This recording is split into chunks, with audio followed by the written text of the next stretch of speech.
don't think you're what you seem. I admit to myself, if I hurt someone else, I'll never see just what we're meant to be. Every time I see you falling, get down on my knees and pray. I'm waiting for that final moment. You say the words that I can say. Every time I see you falling, get down on my knees and pray.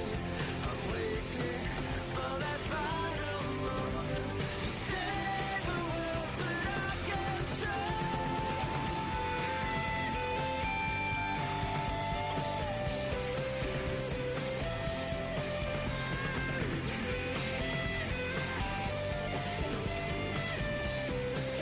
see you falling, get down on my knees and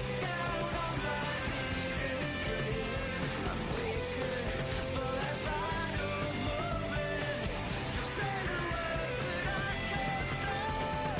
Every time I see you falling, get down on my knees and pray. I'm waiting for that final moment. You say the words that I can't say.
Good evening, family.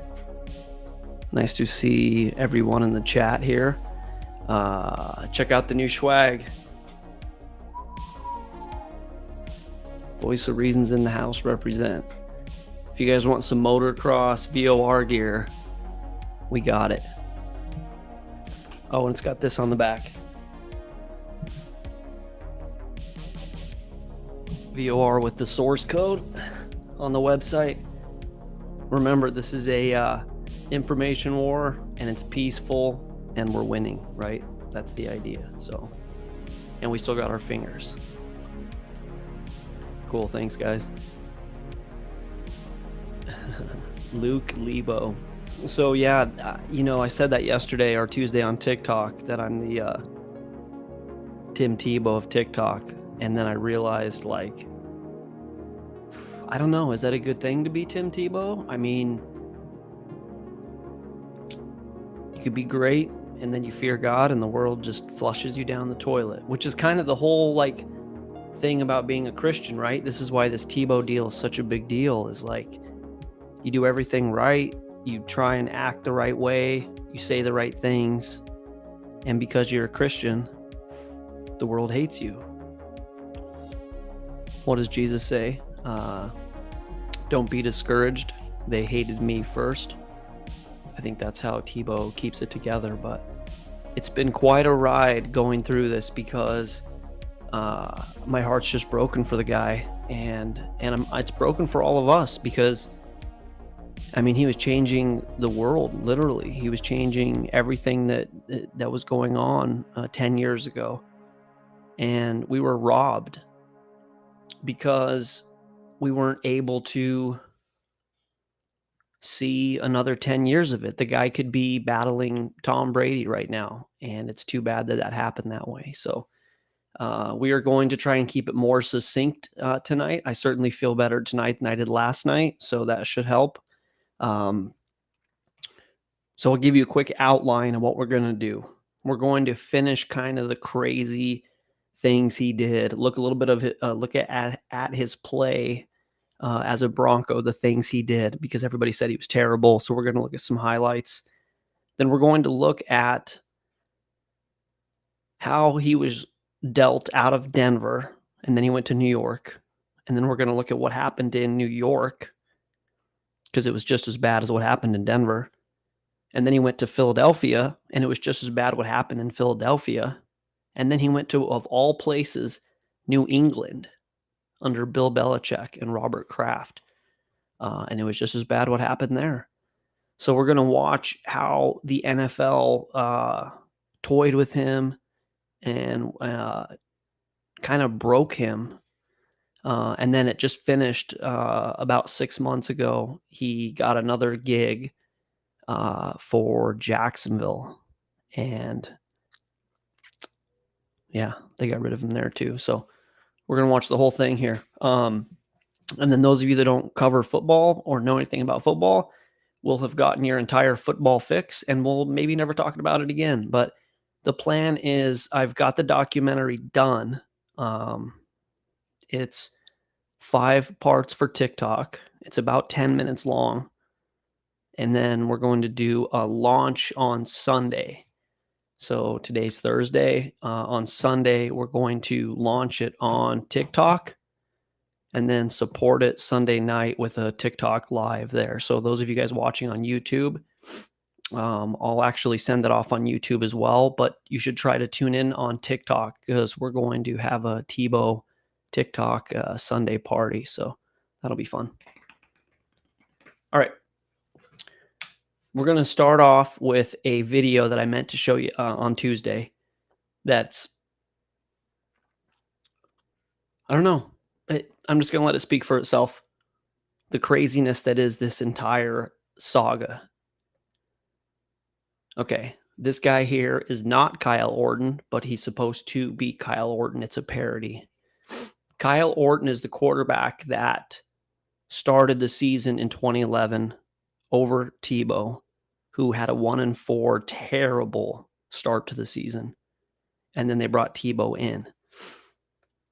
So this is called Kyle Orton's farewell to the Broncos. Look at how close it is to 666,000 views. Watch this get to 666,000 views tonight. That'll be fitting, right? Okay. Just take a look-see at this guy. My name's Kyle Orton, and I'm the former quarterback of the Denver Broncos. You know what I'm going to miss about Denver? Nothing. The only good thing about Denver now is that they've recently got an IKEA. It sucks, okay? If you're Tim Tebow, it doesn't suck. If you're John Elway, it really doesn't suck. You walk down the street and people give you quarters even though you're not even homeless. You know what John Elway reminds me of? That horse you guys have by your airport. Demon horse. I'm on to you, John Elway. I know what you're doing, and I know that you have cloned Tim Tebow. John Elway, I strongly dislike you as a human being. Can you believe that? Can you believe that? People ask me all the time when I do the conspiracy show on TikTok, well, you know, what's your greatest conspiracy, your favorite conspiracy? People always ask me if I know about DIA. I'm like, bruh, I was at DIA when it opened. Yeah, I know about the DIA conspiracy. So the horse is called Lucifer. You guys know the horse? Have you ever seen the horse? Let me pull this up really quick. Lucifer DIA.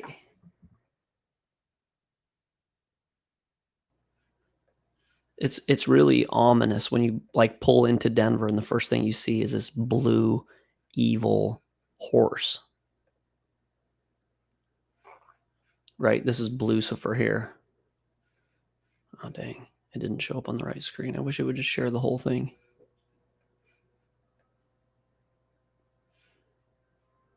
Here it is. It's a blue Bronco with red demon eyes, right? And when the guy made it, I believe it's Luis Jimenez, I believe that's who made it. It fell on the guy and killed him.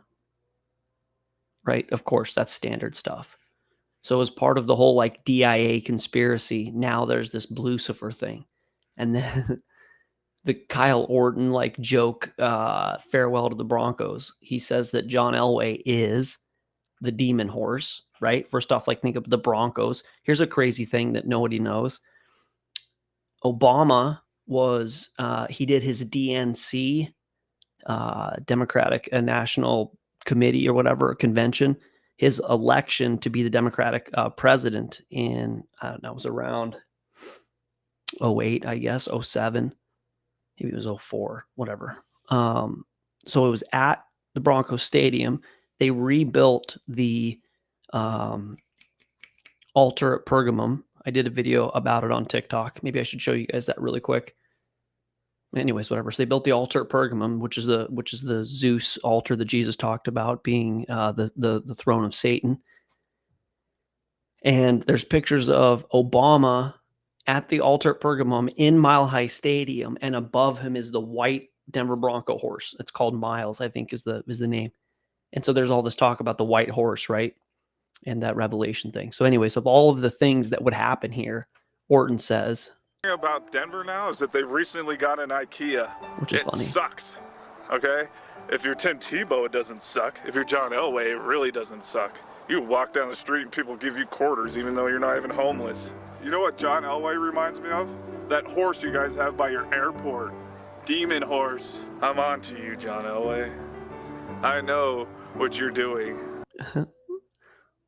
This stuff writes itself, right? So we've got Tim Tebow, who represented God. They called him God's quarterback. He obviously wasn't Jesus, nor was he Messiah or Savior, but he was the archetype of the Savior. He represented Jesus on the world stage.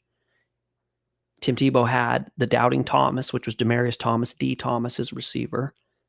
In order to get rid of Tim Tebow, they had to bring in Peyton Manning. Elway the Freemason brought in Peyton Manning, who's Hail Peyton. I'll pull that up really quick. Right, Peyton, Satan. And that wouldn't be like that obvious or a big deal unless this... Tell me I didn't close it out. Did I close it out? Right. All hail Peyton Manning, the man who ended Tebow Mania. And then hail Peyton t-shirt. Thought I had this pulled up.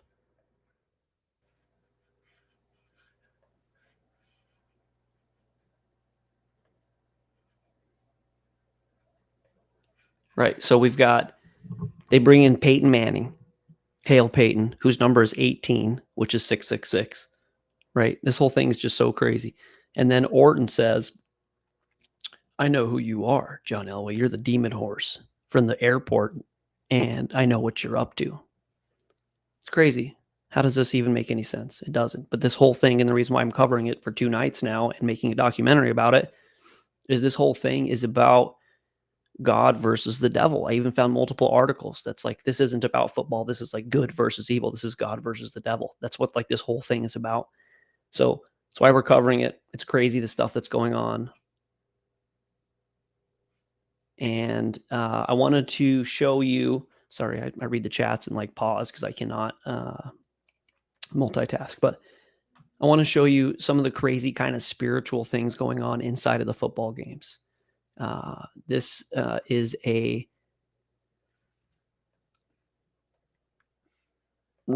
sports writer from Denver named Mark Kisla. Okay. See if I can make this a little bit smaller so I can see both. Hopefully that's good enough for you guys. So Mark Kisla absolutely hated Tim Tebow. He just absolutely had disdain for the guy, right? So I'm going to read this article, and then we're going to watch a little bit of the football game that it pertains to. and this kind of miracle thing that happened. And it's this kind of thing that happened in spades with the Tebow experience. So the magic of Tim Tebow is bigger than football and grows larger with every late game miracle. Logic fails to explain this no way in heaven overtime victory against Chicago unless you consider Denver played as if it were preordained. I believe in a big God. Special things can happen, Tebow said Sunday.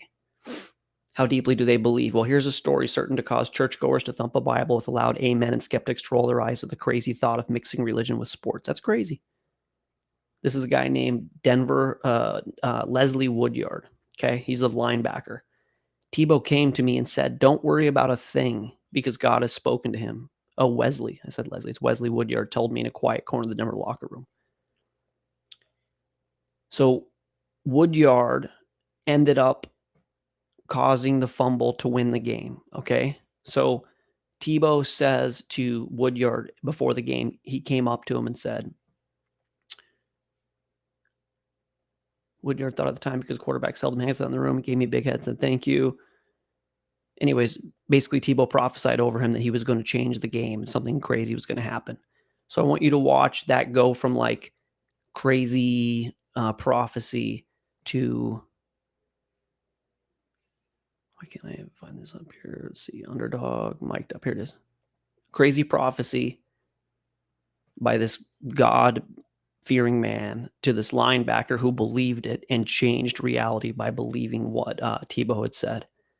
If you watch this game, it was like one of the craziest football games that's ever happened. This was the Bears against the Broncos. Okay, I think this is good right here. It is good!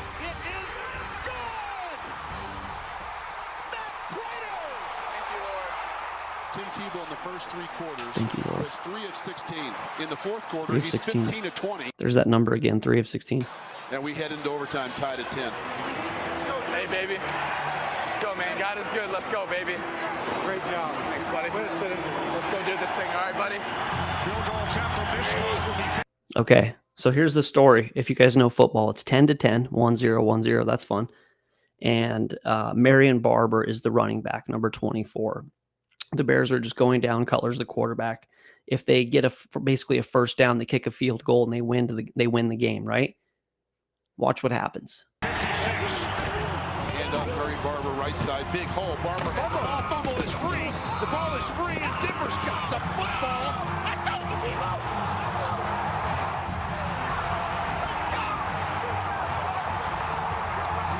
Okay, so Tebow's told this guy he's going to change the game. They're going to run, and basically Chicago's going to win this football game. Marion Barber's got the football. Let's see if I can slow this down. I don't know if I can. This is Woodyard right here, number 52, right? This guy, 5'2". He punches right there. He reaches in, grabs the football, frees the football from Marion Barber's Big hands. hole. Barber. It's bouncing around, and the Broncos get it. Fumble is free. The ball is So here's Tebow. He can't even believe it. He's like, "Oh my goodness, this actually just happened." And the other guys are like, "Yeah, this is going to happen. We were going to believe it." Denver's got the football. I told you, Tebow. Now listen, he sings, "He came from heaven to earth." He sings that. You can hear him right here. The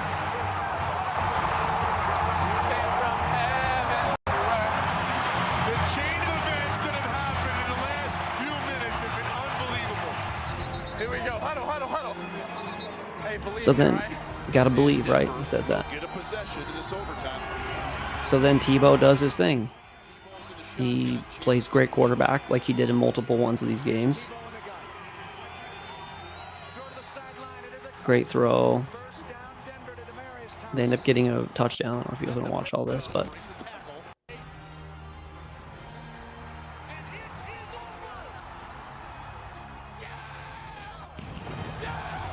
The Broncos have won 6 consecutive games. look at this passion. Good job,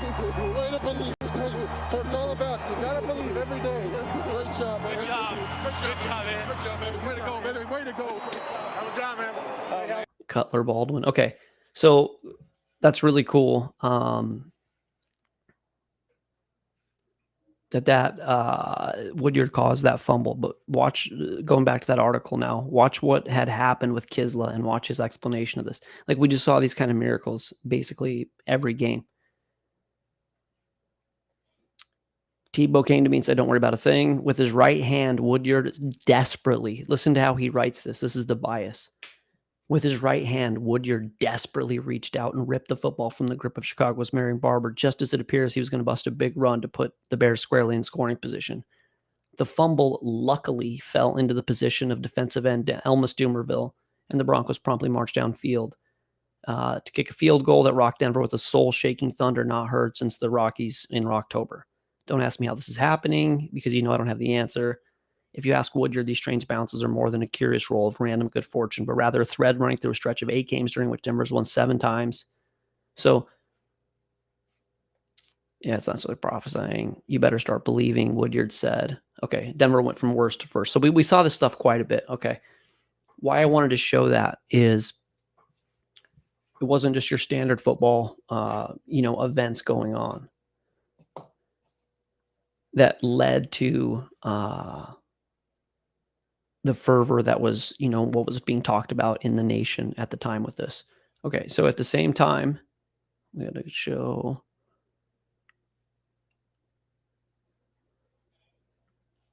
Where is it? This would be a lot easier if it was just in order. Okay.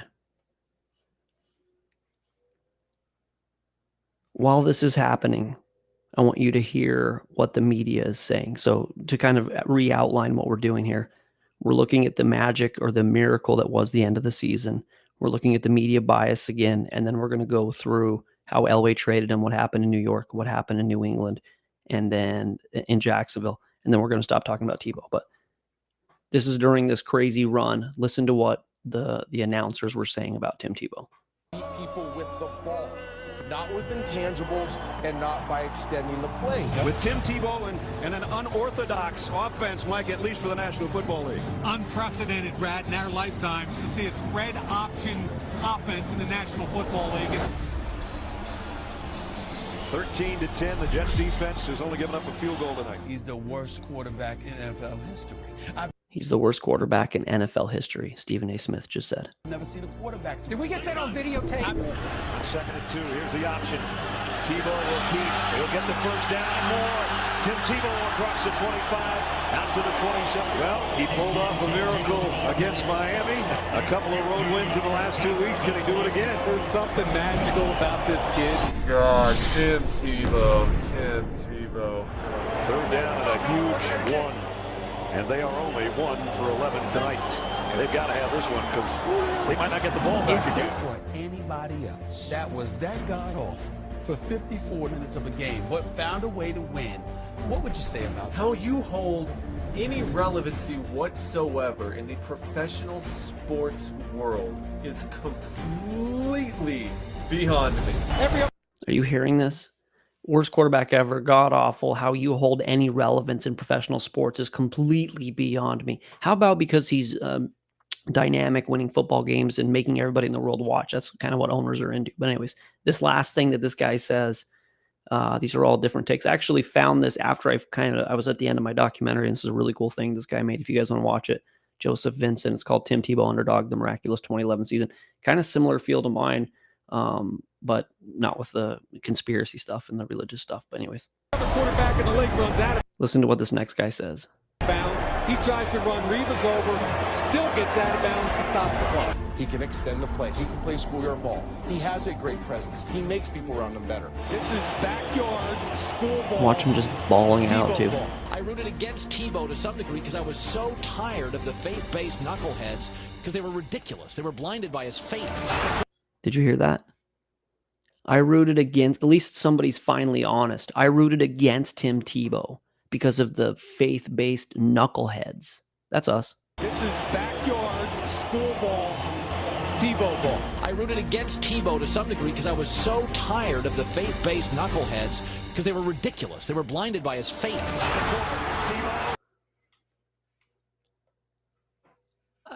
I'll let this play in the background just so you can see some of the plays. So clearly this is a big part of the problem that I have with it, right? You've got demon horse and Freemasonry and the world system hating Christianity and hating Christians. But literally these people that are watching him ball out, win football games, are saying We hate Tim Tebow because of what he believes and because of people that are Christians that like him because they have a role model and someone that's like, a good example and actually is like a Christian that's interesting and edgy and not just like, cookie cutter particularly, just a dynamic guy, right? Changing the world. So, okay. So we got the Orton video, Woodyard. We've got the underdog video. We've got this Plummer comment. I want you to see. Let me pull this up here. Let's see what Tebow does on this play. What the worst quarterback in the history of the NFL. Worst quarterback in the history of the NFL. Oh, yep. Oh, oop, there he goes. Yep. Throws. This play is so good if you guys know football. Because they don't know if they're going to tackle him because he's running. So they all go to get him, which leaves the receiver open. It's called a dual threat. Elway's happy. There's Elway. Can we go back to the tape, please? I'll be like John Madden here, RIP. So he dances around, just makes everybody look silly. You got to understand. So there's 10 guys in the box here, okay? And there's 3 guys, including Urlacher, and they're all trying to stop Tim Tebow. And at this point, see, they're all going back spying on him. I'll just use my mouse, I guess. So they're like, if he runs, we got to go get him. The pocket collapses, so he goes forward, and then all the guys that were spying him collapse down on him to stop him because he's running. And once it pulls all the guys off of him, it leaves the receiver wide open. So he throws a wide open pass. So people are going to be like, yeah, of course he threw. Oh, there's Elway. Of course he threw a pass. The guy was wide open. My grandma could have done it. Well, your grandma couldn't have scrambled around and pulled the linebackers off and made the throw. The guy could play football. And it was his first year. He had better stats than John Elway. And look at him. I've said this before. I have this in my documentary. He's like the evil villain from a Disney movie, from the movie Major League. Look at this is the president of the football team watching this game as they come back and win. And he's pissed because all he can think about is like, how am I ever going to get rid of this guy? I have to get rid of him. Just good throw. Anyways, whatever. Okay. So there's Tebow. And I wanted to show you in this tab. On second thought, maybe the Church of Satan priest was wrong about Tim Tebow and God. Remember that Church of Satan priest who said that God wasn't helping Tim Tebow actively beat other teams for the Broncos? Well, maybe he was wrong. As Wesley Woodyard told Mark Kisla, that's the article I just had you read. Okay. Tebow to Plummer. I'll take every opportunity to praise the Lord. Former Broncos quarterback Jake Plummer. Ellis, you know Plummer. He actually was friends with Tillman. He offered a critique of Tebow, not because of the way he plays the game, but because of the way he expresses his religious beliefs. In an interview on ESPN, Tebow was asked,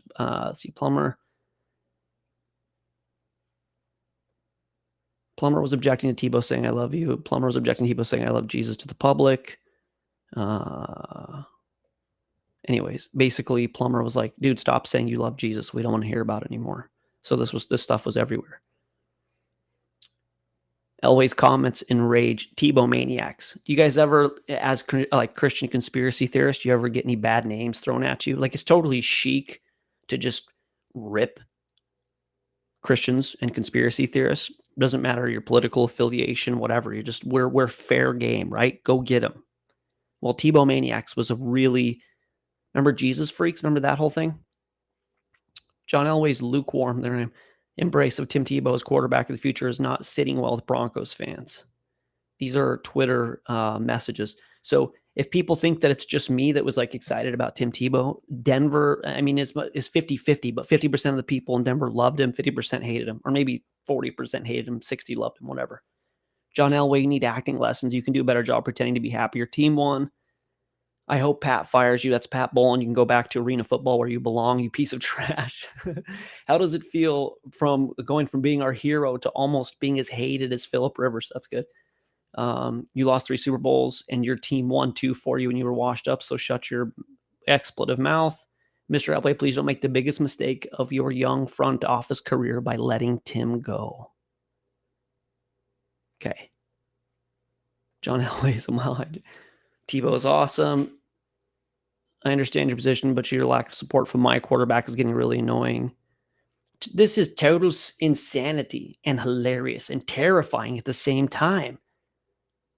These guys like their quarterback, and the Freemason owner is trying to get rid of them, and they want their guy to be there, and they love him. And like, this is Total insanity.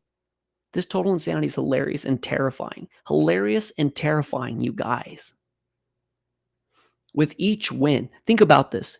This is talking about a winning football team. With each win, the Broncos get further away from the top of the draft where the best quarterback prospects will be taken.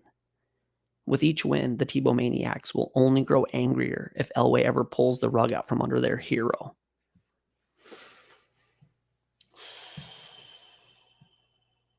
Okay, well, Elway got his way, and he traded him. I just found this recently, and it really made my day. I'm asking for God to give me grace to forgive John Elway, but this was just this was in 2019. Okay, I was out of Denver. I forfeited on the Broncos. I haven't rooted for them. Haven't watched a single game since they got rid of Tebow. A lot of people did that. He totally divided the fan base. 2 brutal graphics aired during the Thursday Night Football show showed just how bad John Elway is at finding quarterbacks. This is the good news. John Elway was a legendary QB for the Broncos during his Hall of Fame playing days, but his stint as the team's president and GM has been just the opposite as his struggles to be able to have an eye for talent, especially at the quarterback position. Has this once storied franchise floundering near the bottom of the league for what feels like year after year. Yes. And many fans have had enough, wishing Elway would be fired and that the team could try and rebuild with someone who knows what they're doing.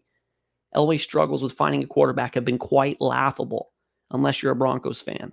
Peyton Manning landed in his lap and helped the team win a Super Bowl. The rest, including draft picks, trades, and free agents, are just bad.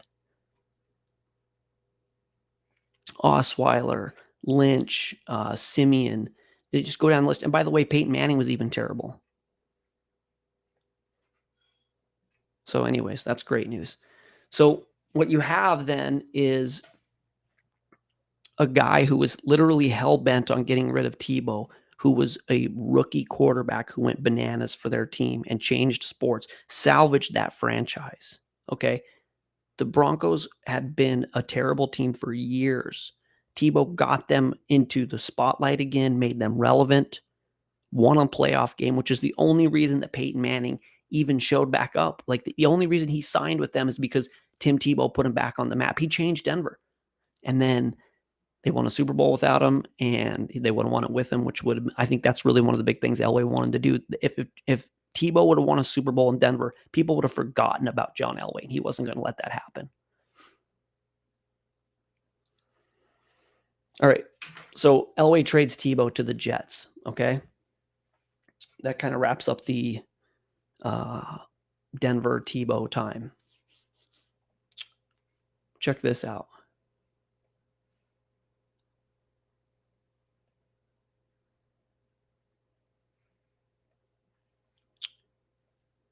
When John Elway got rid of Tim Tebow, there was talk he could have gone to Jacksonville or the Jets.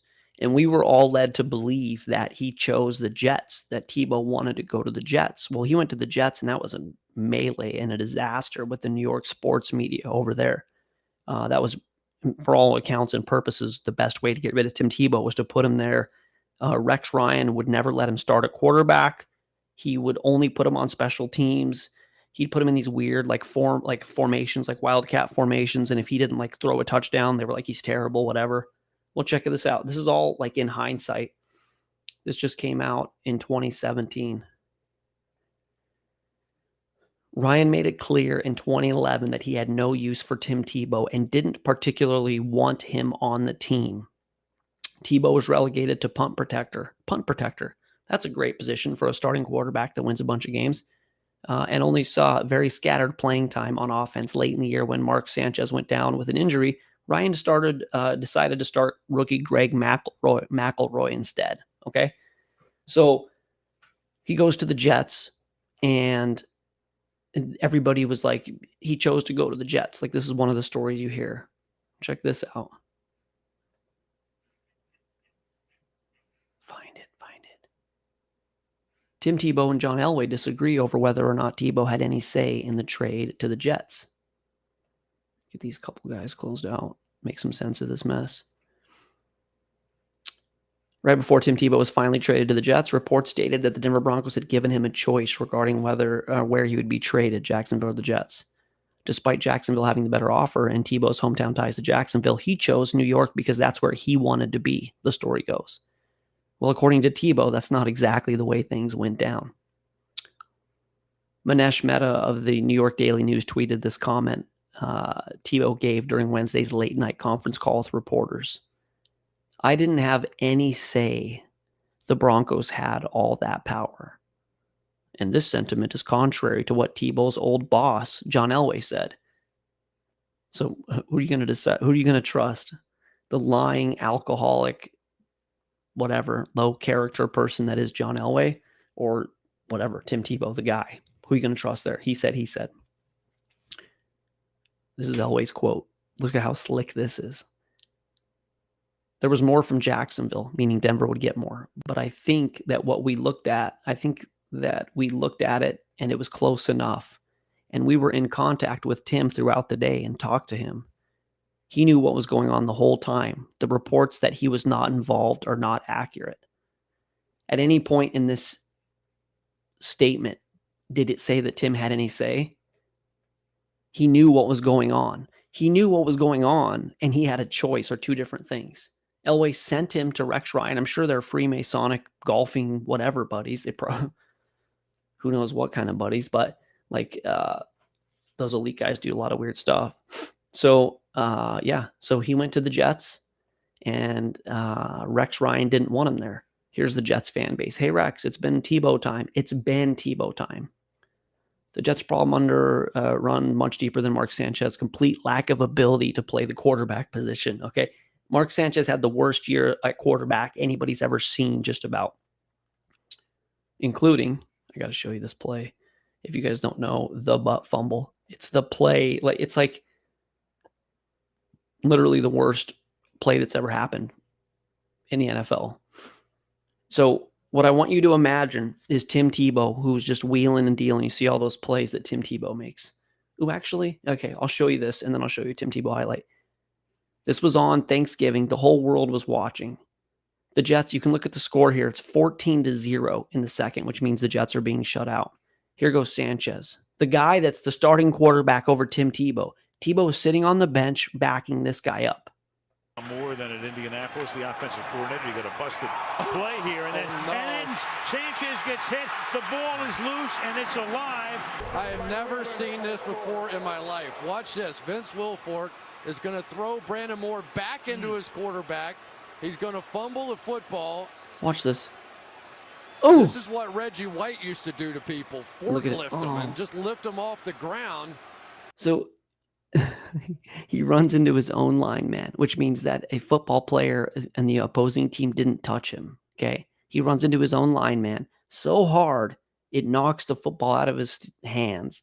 And then they pick it up and take it in for a touchdown to go up 21-0. Mark Sanchez not expecting it, and it was the backside of Brandon Moore that knocked the ball out. Okay. So Orton was bad.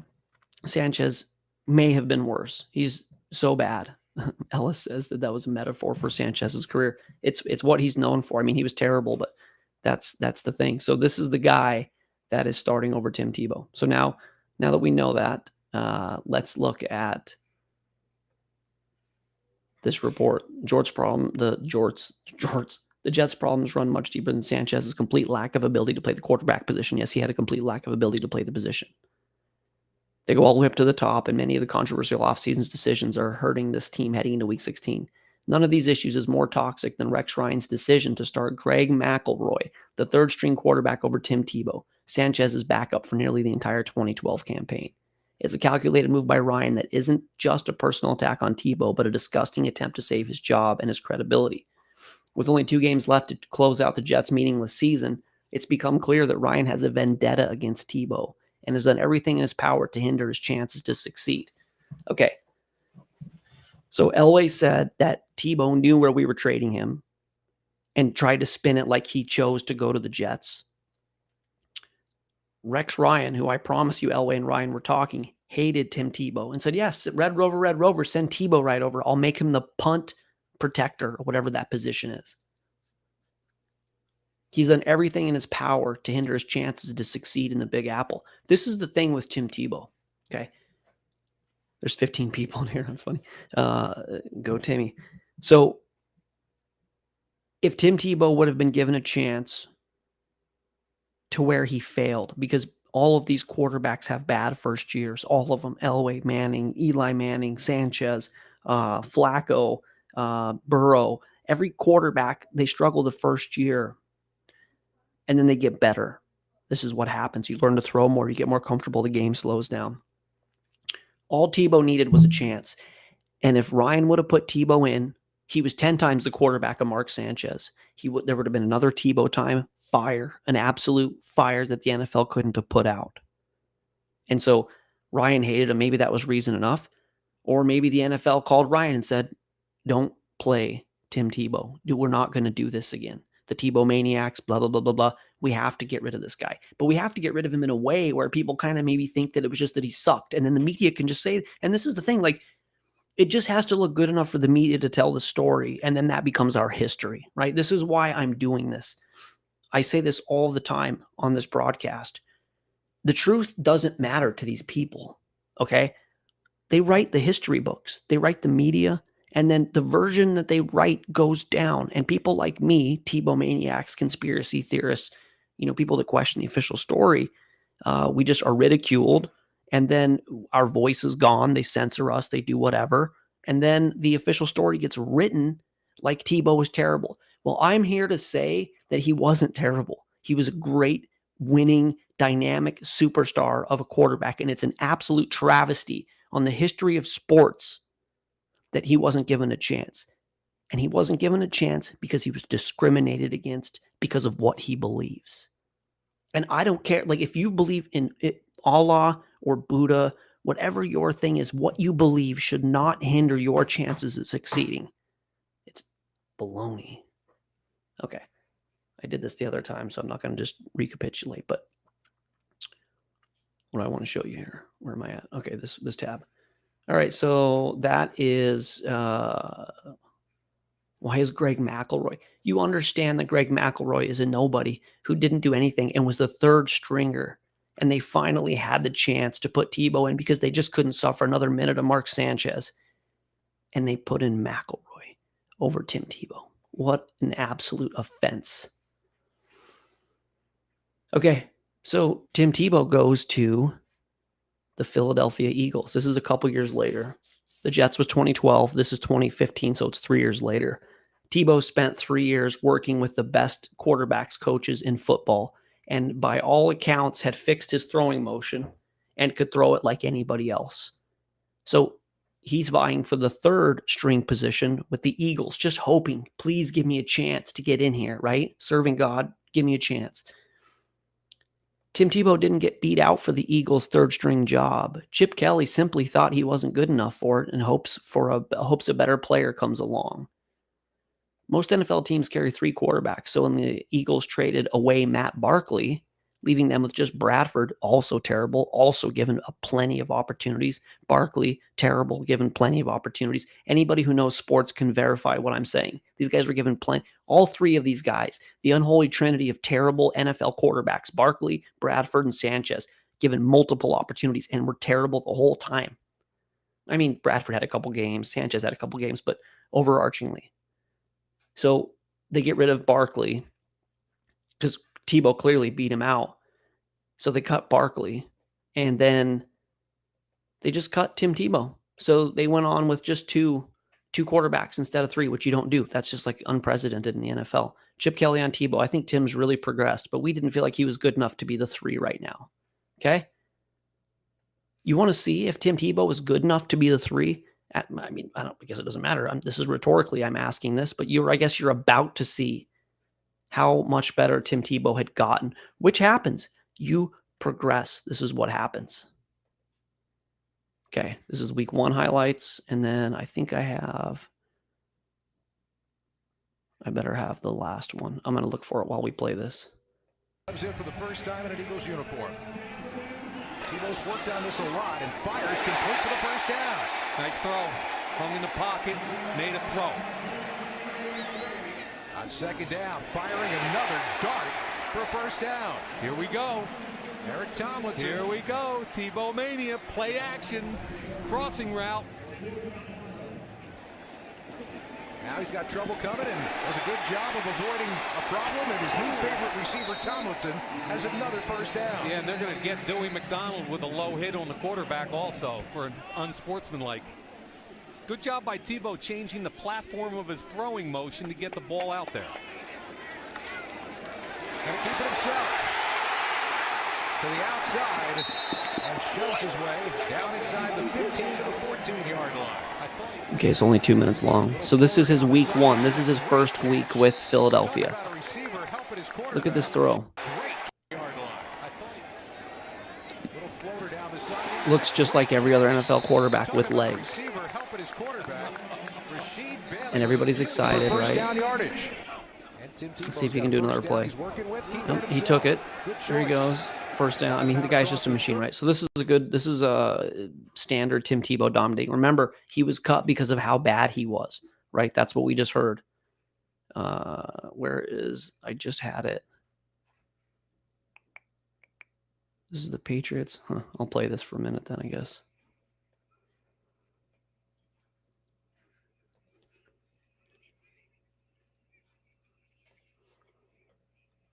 I got to get it to the 36. Scrambling away from trouble. Now going all Fran Tarkenton on him. Tebow goes down back inside the 20. That's going to be really fun to watch. Starters ought to be in half the game. Another touchdown. It's just what he does. The guy just does that. Here it is. Sweet. Okay, this is the last thing I'm going to show you from the Eagles. Remember, he was so bad that Chip Kelly just cut him for nobody, right? In this game, I want you to look at it. He's down 3-14. It's 2 minutes. I'll fast forward through it a little bit, but watch some of these throws. To grab him, and he runs through the arm tackle.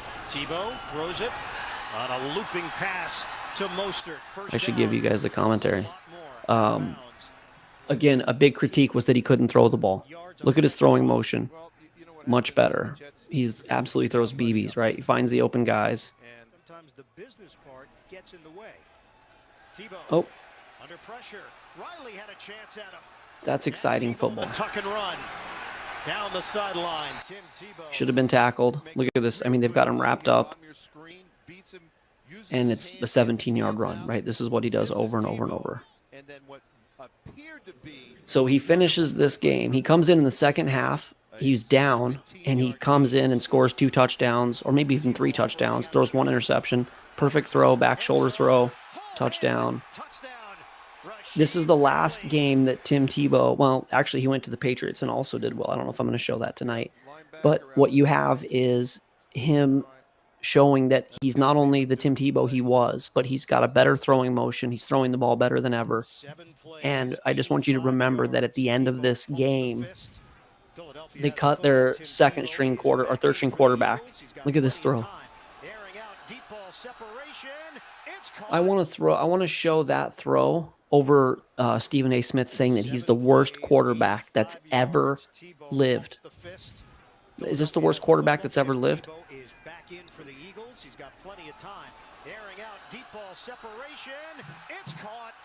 It's caught. Look at him. Look at the bench. Oh, my goodness. That is so great. Look at Tebow looking at the bench. I can throw, y'all. Ooh, somebody learned how to putt. He's Happy Gilmore. They're going to get, no, they're not going to get him. And he's going to score. Oh, throw it. Touchdown, right? Run, throw. You can't defend the guy.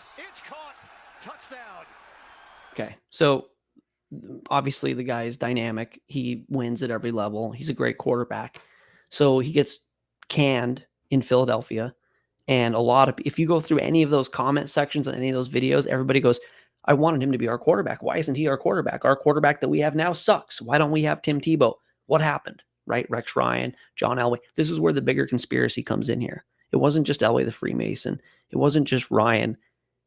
He then goes to New England.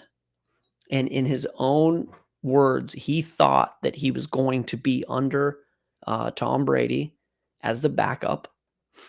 And then eventually, when Brady retired, he was going to take over and win championships for the Patriots. This is what Tim Tebow believed.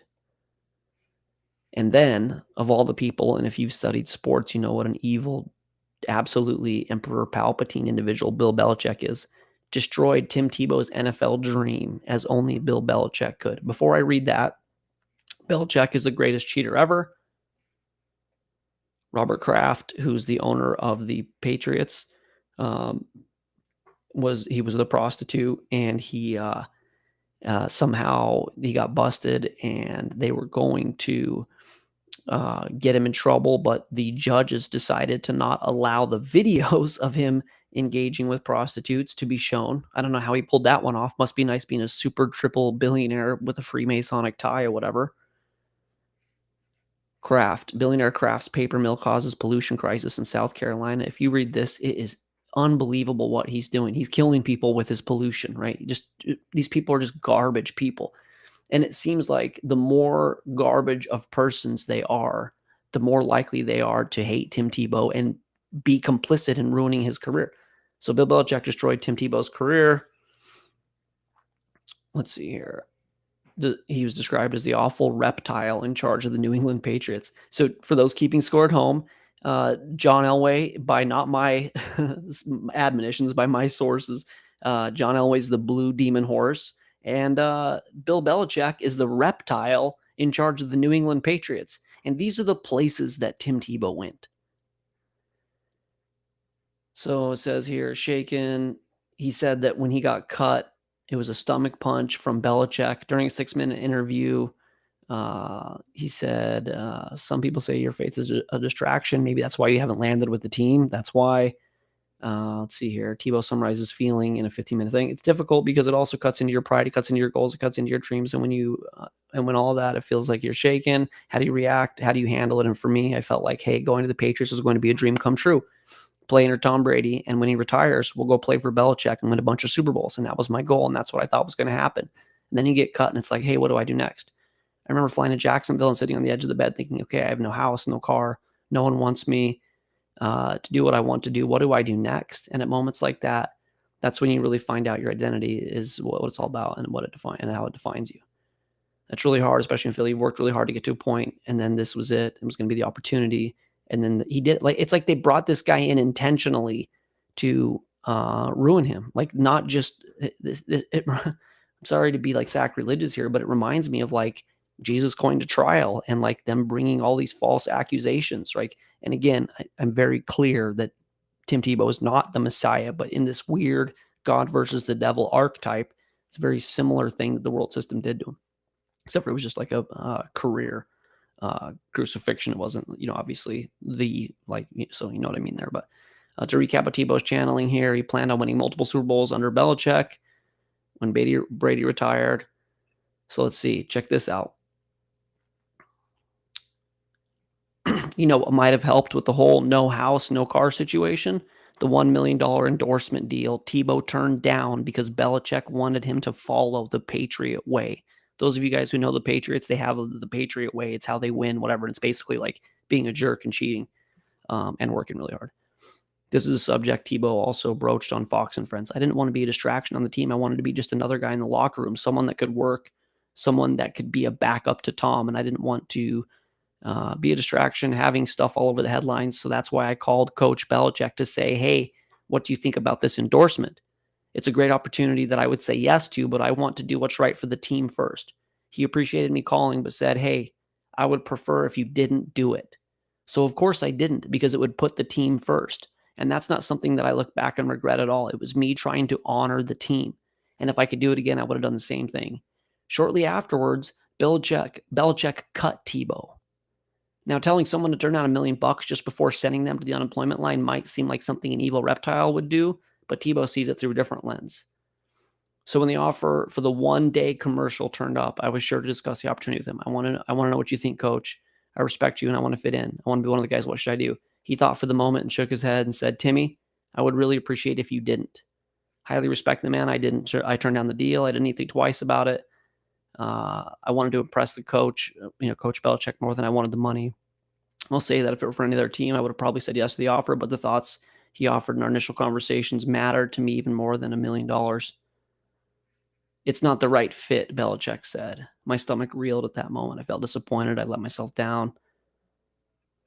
In other words, it was through Belichick that Tebow learned to steer clear of any reckless boasting, blah, blah, blah. Yeah, so that was a cool move, right? That was a classy move. Hey, coach, they're going to give me $1 million, but I want to make sure you're cool with it. Oh, please don't do it, Tim. Okay, I won't do it. Oh, you're fired.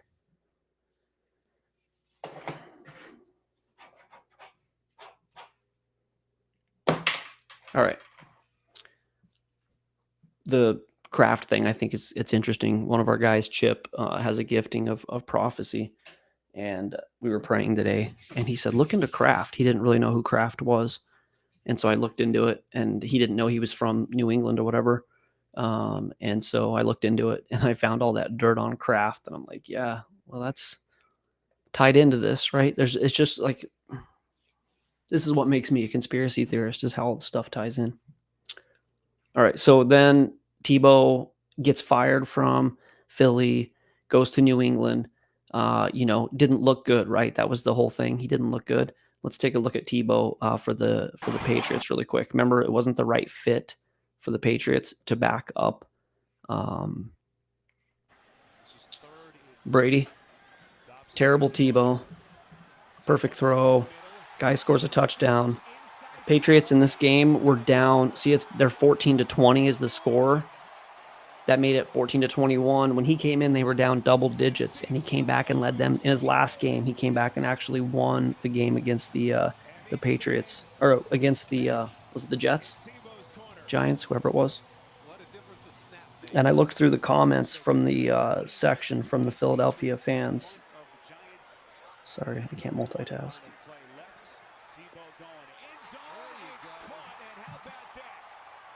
Another touchdown. So I looked up the comments. It's not this game, but it's another one. But this is the actual Patriot fans. Tim Tebow is the Christian version of Michael Vick. I love him. He's the best. Could have been greatness after Brady. I feel like this dude could have played quarterback for us in New England. He never really got a chance. Tim Tebow is the most electrifying quarterback ever. Awesome highlights. I wish Tim Tebow was still on the New England Patriots. Tebow is the GOAT.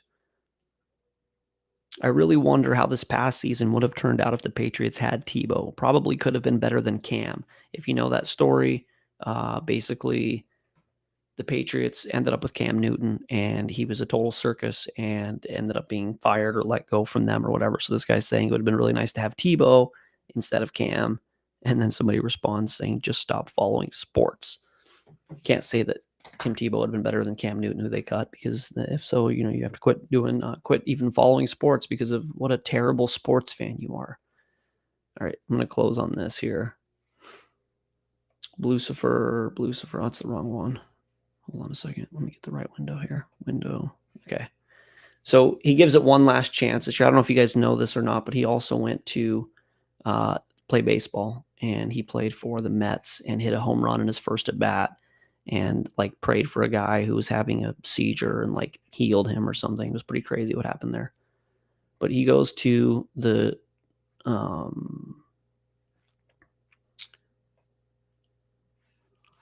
Jacksonville this last May, and he puts on a bunch of weight to try to be a tight end. He finally is fine, whatever, you're not going to let me play quarterback, I'll try and be a tight end.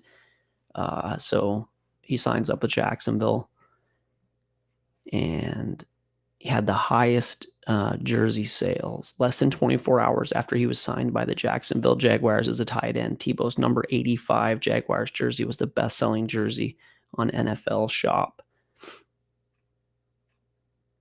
wanted to look at this one from CBS. Tebow jersey becomes the number one selling item within 24 hours of signing with Jags. Time has apparently not quelled Tim Tebow's popularity. Known as Tebow Mania during his short-lived run with the Broncos, Tebow's recent signing with the Jaguars has created a similar buzz. How popular is Tebow? 24 hours after his signing was official, Tebow had the top 5 selling items on NFL Shop. Just dynamic everywhere he went. So what we've got is a dynamic, game-changing, winning quarterback, looks, celebrity, fame, integrity. High character guy. He did a bunch of things with disabled children and underprivileged children. A bunch of positive things, obviously, let me clarify. Charities and fundraisings and things like that. He served God always. He's saying, I want to thank my Lord and Savior Jesus Christ. He's getting his team to believe. It's just a dynamic thing that's never really happened. And it transcended sports. Alec Baldwin in one of these clips is praying. It's crazy that it was Alec Baldwin after he shot that girl or whatever, but he's praying. He's doing the Tebow, and Tebow's like, I can't believe I'm getting Alec Baldwin to pray. And like, she was a dynamic thing and absolutely flushed down the toilet by the media in the NFL. And I'm really hoping by doing the live from Tuesday, the live from tonight, and then this documentary, we're going to pay to boost it. We're going to really try and promote it. I want to get this out there because this is clearly the devil's system shutting down one of God's representatives. So let me check up on a couple messages here.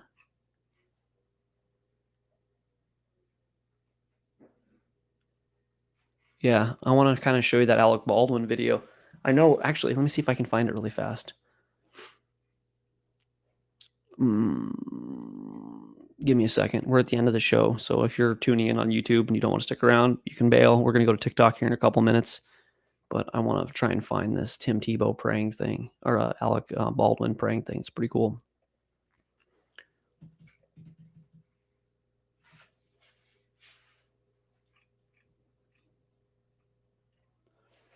I've watched a lot of Tim Tebow stuff. This is fun. I put this in the documentary.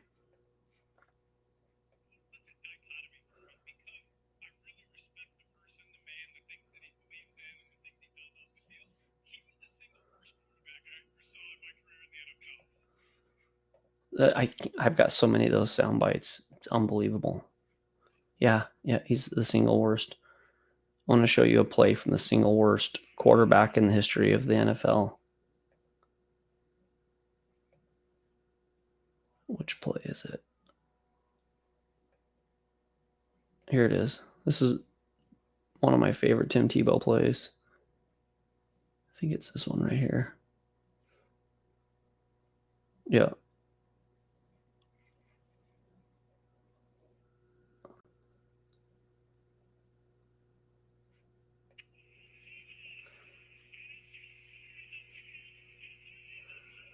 I want to play the single worst quarterback I've ever seen in the NFL. I want that to be playing over this. Okay, so he scrambles left. Nothing's available. Keeps the play alive. Looks the linebacker off. Runs to the sideline. This throw he makes as he goes out of the sideline. Unbelievable.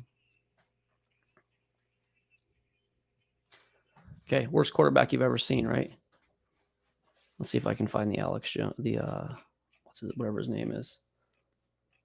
Alec Baldwin.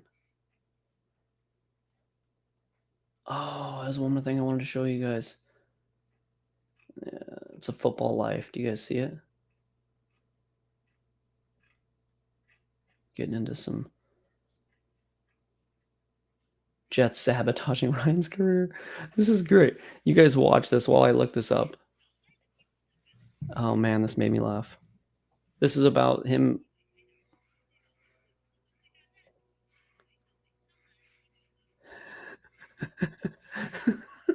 Things gonna go a little bit off the rails here, you guys. So just enjoy. See if you can read the. This is about Sanchez and Tebow. 出的4分卫大战就是对上美少男踢爆哥桑切斯及新咖提姆皮波的先发之争。This is when they started McElroy. 说实在的，桑切斯这名从来没有努力激发自己潜力的球员坐冷板凳很理所当然，但竟然没派提波，反倒派3线球员麦克、艾洛瑞替补。不管你对提波有啥意见，他都不应该这样被对待。提波投靠喷射机队，放弃加入美洲虎队，喷射机并用2轮选秀权选他。全因喷射机队老板伍迪·强森喜欢他，但但喷射机队教头雷克斯·莱恩对提波很感冒，更不喜欢其他人教他怎么管球队。但有谁会选艾洛瑞，而不去挑去年带领丹佛队打进季后赛的黄金球员嘞？你觉得莱恩应该要给提波一次出头的机会吗？留言搞阮共解呗。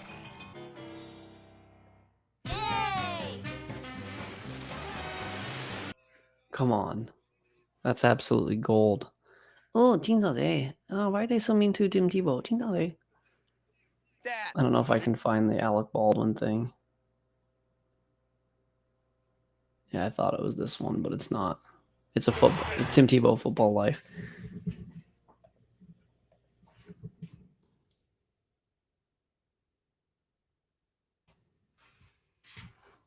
Enough now that I know which one is which.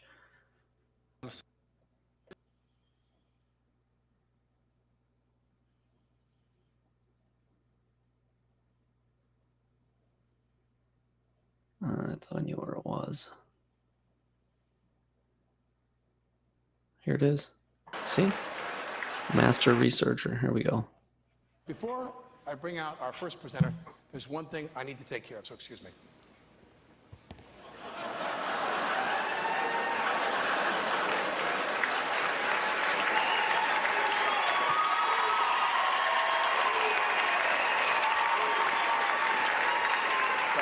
No?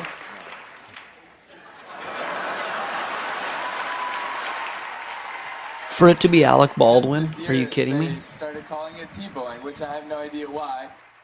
But I've been doing the same thing for the last 7 years. So yeah, that was Alec Baldwin praying. All right, this is what I'm going to close on. Just because if anybody in this room is a stupid Tebow maniac conspiracy theorist, I want to show you something. And this is really important that we all know this. The NFL world reacts to ridiculous Tim Tebow claim. This is October 4th of this year. Tim Tebow is trending on Twitter, an American commentator endorsed by former President Donald Trump. So you know right there how evil the person is, believes that Tebow was blackballed by the National Football League. Tebow played in the NFL from 2010 to 2015 and again in 2021. He was part of the Jacksonville Jaguars, so he's released. Richard Sherman was charged. This is Nick Adams. Richard Sherman was charged with 5 misdemeanors, including resisting arrest and a DUI. Now he is starting for the Tampa Bay Buccaneers. Tim Tebow is a national champion, Heisman-winning quarterback tight end who is also a devout Christian, and the NFL has blackballed him. Boycott the NFL. So anybody who just, gives any validity to this, make sure you know, of course, that's a ridiculous claim. Because you know what I don't like is to think for myself or read the information and have my own thoughts. I think that's dangerous. It's very dangerous to, make a deduction and see something like what I've showed you and think, wow, these guys work together to get the guy out of the league.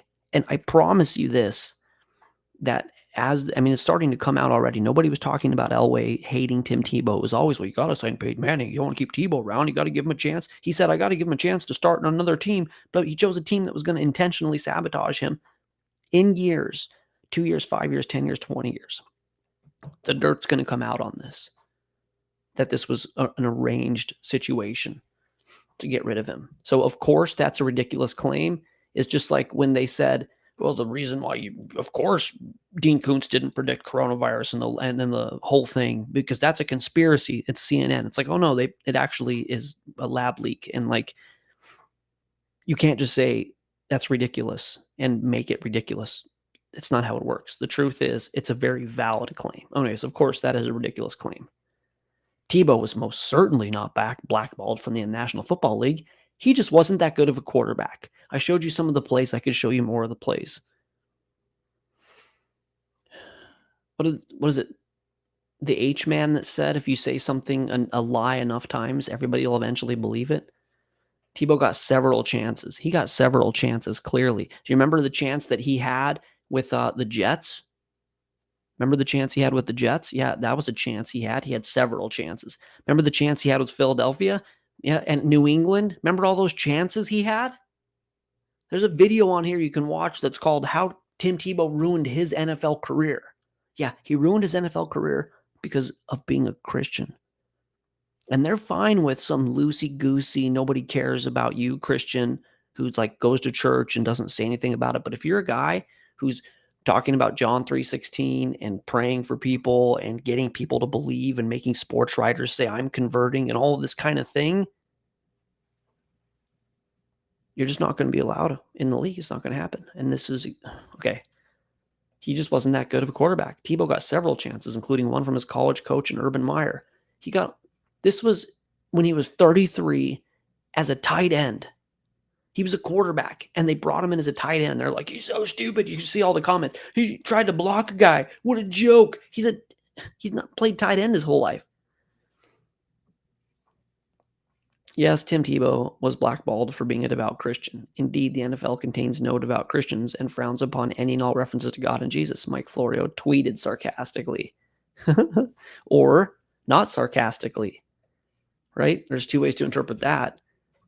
Yes, Tebow was blackballed. I mean, double speak. Yes, Tebow is blackballed for being a devout Christian. Indeed. The NFL contains no devout Christians and frowns upon any and all references to God and Jesus. At least we finally got something true out of the media. Tim Tebow got more opportunities than he should have because who he is. Because he is who he is. Colin Kaepernick, which also got blackballed. I'll say that. It's not fair what happened with Kaepernick as well.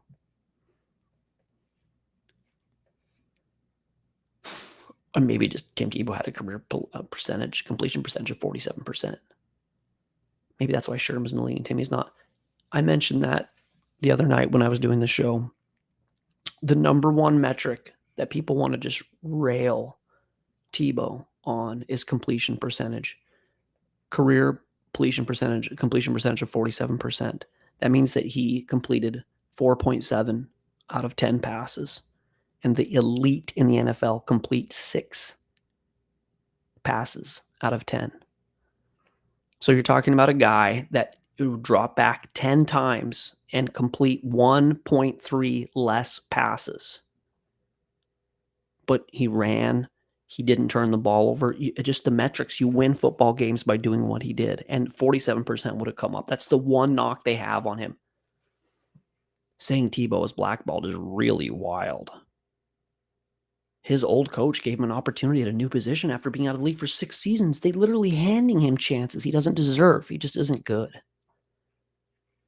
Even Tebow would probably admit that the blackball claim is ridiculous. All right, well, here's my challenge.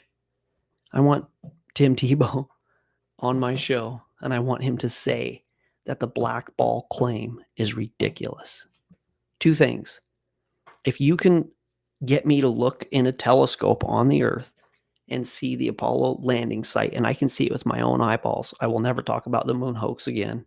And if Tim Tebow comes in here and tells me that he wasn't blackballed for what he believed, for the kind of person he was, I'll be done. I'll get off of the whole, I'm not going to quit doing Voice of Reasons, but I'll quit talking about these 2 things.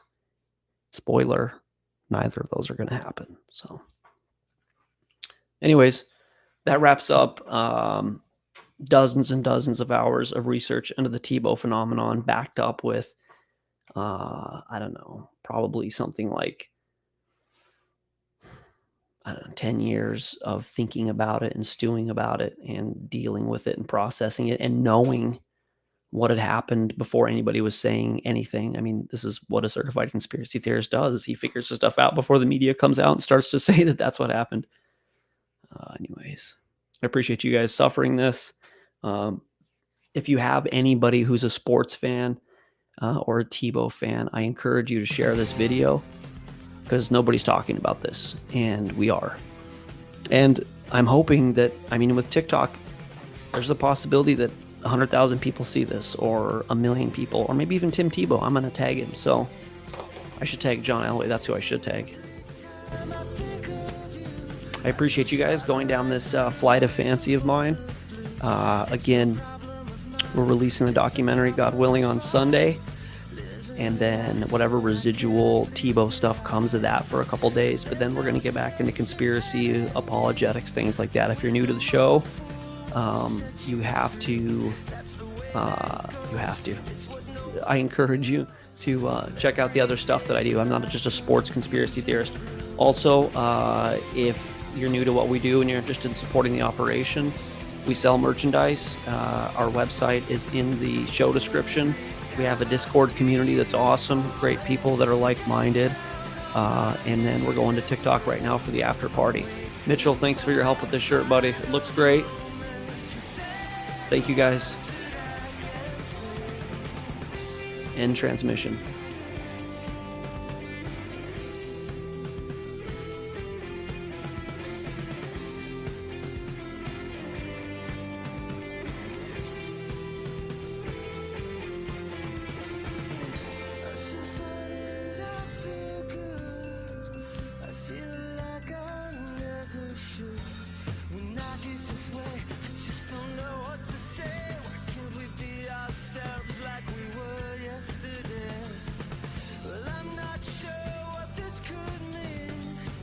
I don't think you're what you seem. I admit to myself, if I hurt someone else, I'll never see just what we're meant to be. Every time I see you falling, get down on my knees and pray. I'm waiting for that final moment.